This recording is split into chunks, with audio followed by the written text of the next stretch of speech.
It's going to be hectic, I think. There's a lot of people who could win this race, and it's definitely going to mean that it's a hot and heavy racing for sure.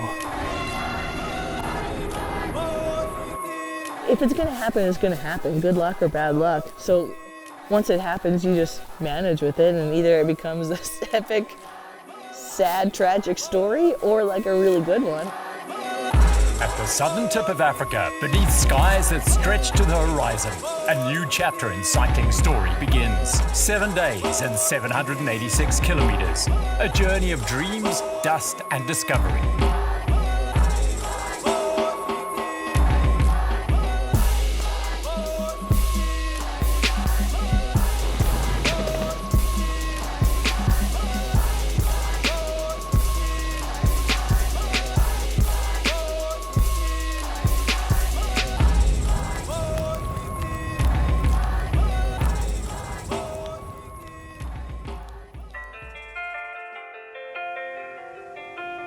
No, it's not. No, it's not. No, it's not. We're in Neisner. We are in Neisner, South Africa. We're coming to you from Neisner, South Africa for the gravel burn stage race. Ned Bank Gravel Burn, 7 days, 800 kilometers. Because it's the inaugural editions, it's hard to know what to expect. But I think like the people suggesting it to me, you know, my personality is really easygoing, super adaptable, and I think that's an attitude that will go well in gravel racing, and especially here. I mean, I love racing, so even though maybe I haven't like prepared specifically for this for performance, but like, man, I brought what I brought, and I'm gonna use that 110% to whatever limit it goes. There's a few gravel stage races out there, but this seems to be like the first really big scale one, I would say. It's a very high level of competition, but then having that melded with like a kind of camp set up each night where hopefully it's interactive and like fun. But I feel like the biggest challenge this week would definitely be the speed, like the level of competition. There's a lot of really strong bike riders here, which is great. It's cool to see so many more new faces giving gravel racing a go.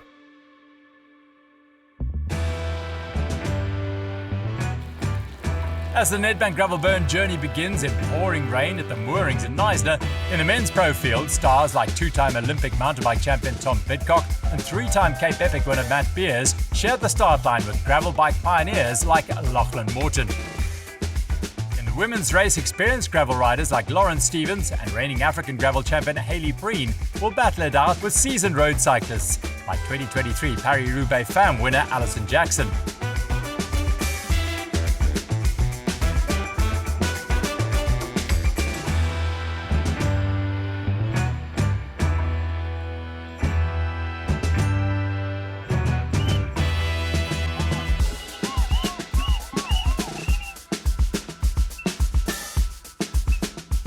It was smooth. Like smooth terrain, just muddy. Yeah. It was just like a fitness test. Okay. You know? Yeah. Like just climbing. So it was like if you were good enough, you just got there. Oh, man, it was hard. I mean, even if I was healthy and fit, this particular day is not the best one for me. So anyway, it was quite hard. But you know what? I had a pal. And that makes life better.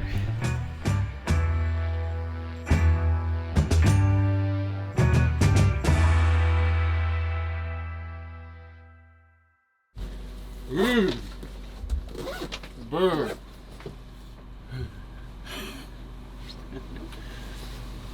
Visit South Africa. I have to get over there to that shower block, and I don't want to. Oh! Oh! Ah.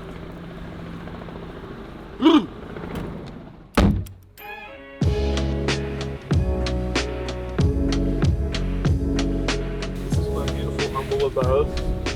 Have a chair, have a stretcher bin. My Gregory suitcase fits perfectly in here. Pretty plush. The camping and stuff, that can be a high stress thing. And also like for me coming from World Tour, where everything is just like really set up for performance and comfort. So this is different, but for me, I think it's exciting, or it's no problem, no stress. That's not bad at all. I'm a proud homesteader here in the Badlands of the Karoo.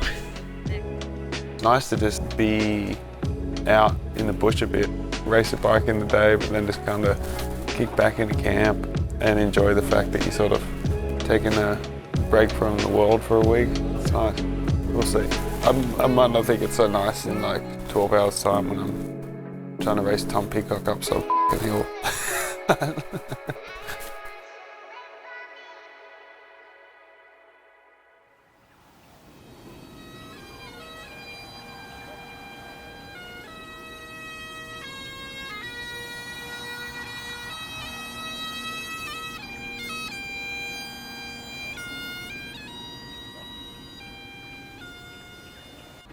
How was it out there last night? It was freezing, 38 degrees. I saw thick frost outside.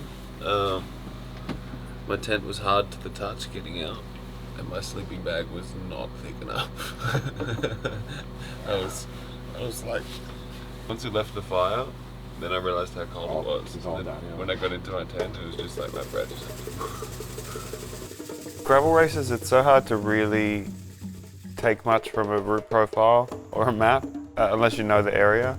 But I've raced in Africa enough to know that you should be prepared for challenging conditions and challenging terrain. Bike racing, whether it's on dirt or road or whatever, you're all challenged by the same elements of the course. You know, amateurs or pros, you're gonna suffer when it's an uphill.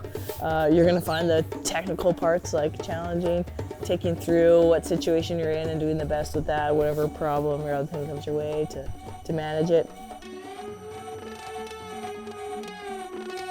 Yo, get the speaker box loud, hitting that stuff till you hearing that sound.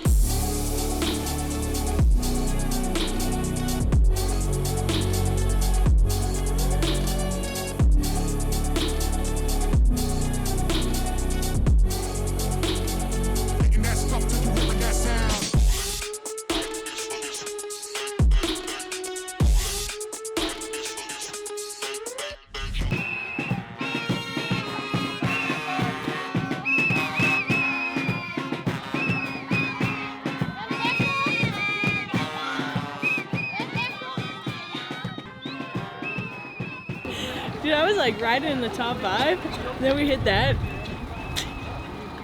Dude, like in 1K, that last 1K, just top 5, bottom 5. It was going good, and then I flattered, and then I was just by myself, so I just enjoyed. No, but I flattered the front. It was like this tiny hole that like, it took so long to find. And then when I found it, I was like, why didn't that seal? But then there's a rock, yeah, or a thorn, yeah.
Carfernet, steeped in history as a traveller's refuge for the harsh, hostile semi-desert of the Great Karoo. The burn camp at Union High offered the community of riders all they needed to prepare for Stage 3 at the Nedbank Gravel Burn.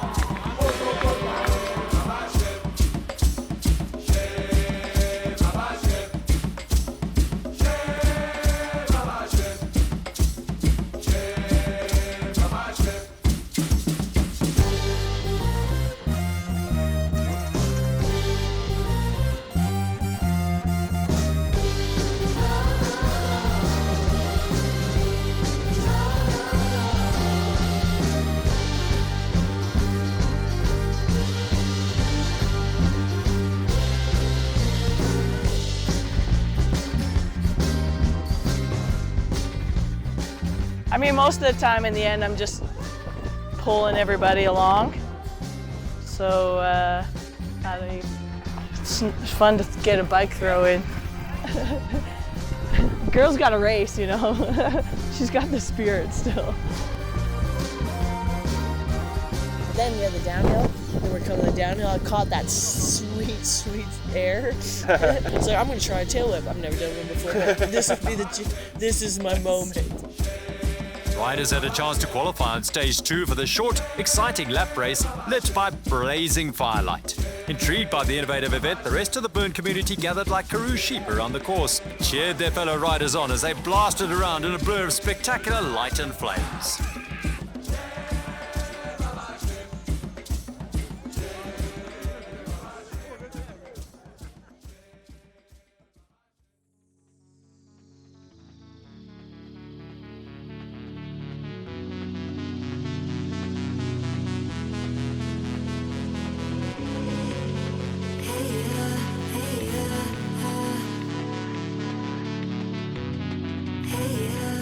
It would be a tough one, 111 kilometers, characterized by tough climbs. There are also the long flowing descents through the remote Great Karoo. Truly spectacular riding on a day when the wind would play a role and the climbs would take no prisoners.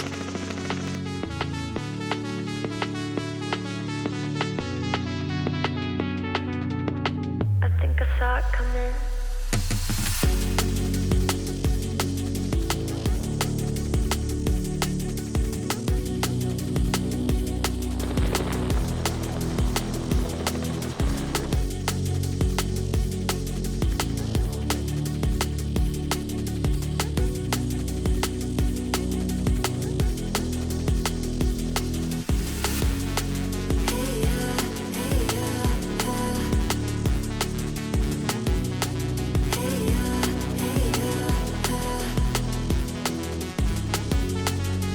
Alison Jackson.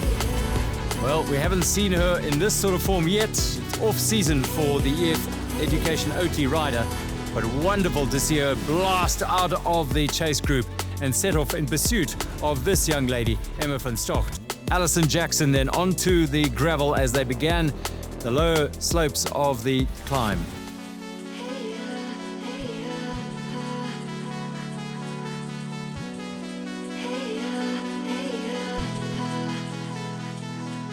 I had a pretty good day today.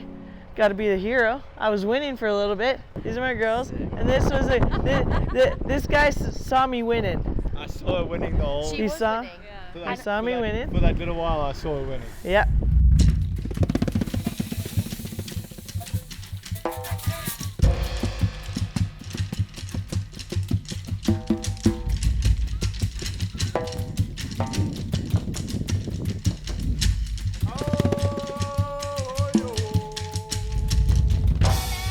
A grumpy Mother Nature had risen very early and a ferocious wind was barreling down off the ridgeline. With dark clouds looming, the Nedbank Gravel Burn Logistics Director Richard McMartin advised the riders to hunker down for a short while. Day 6. Most people couldn't sleep at all because the wind was just making all those tents flap. Helicopters grounded. The only person that was willing to do anything that day was the bagpipe man. Waited for the call, neutral, and then race, and then just neutral all day long. Just riding with your pals.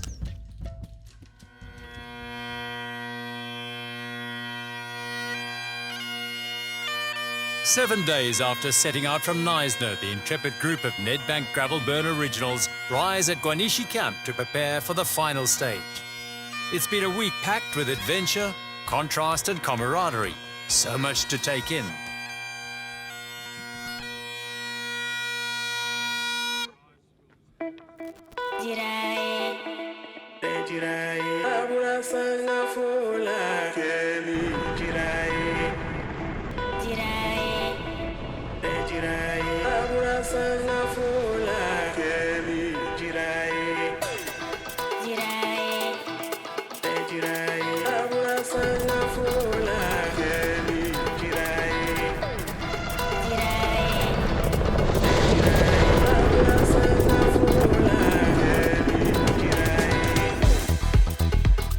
I made the most of the week across the board, had fun racing, but also enjoyed some downtime, laughing, something I was really glad to be able to go and do.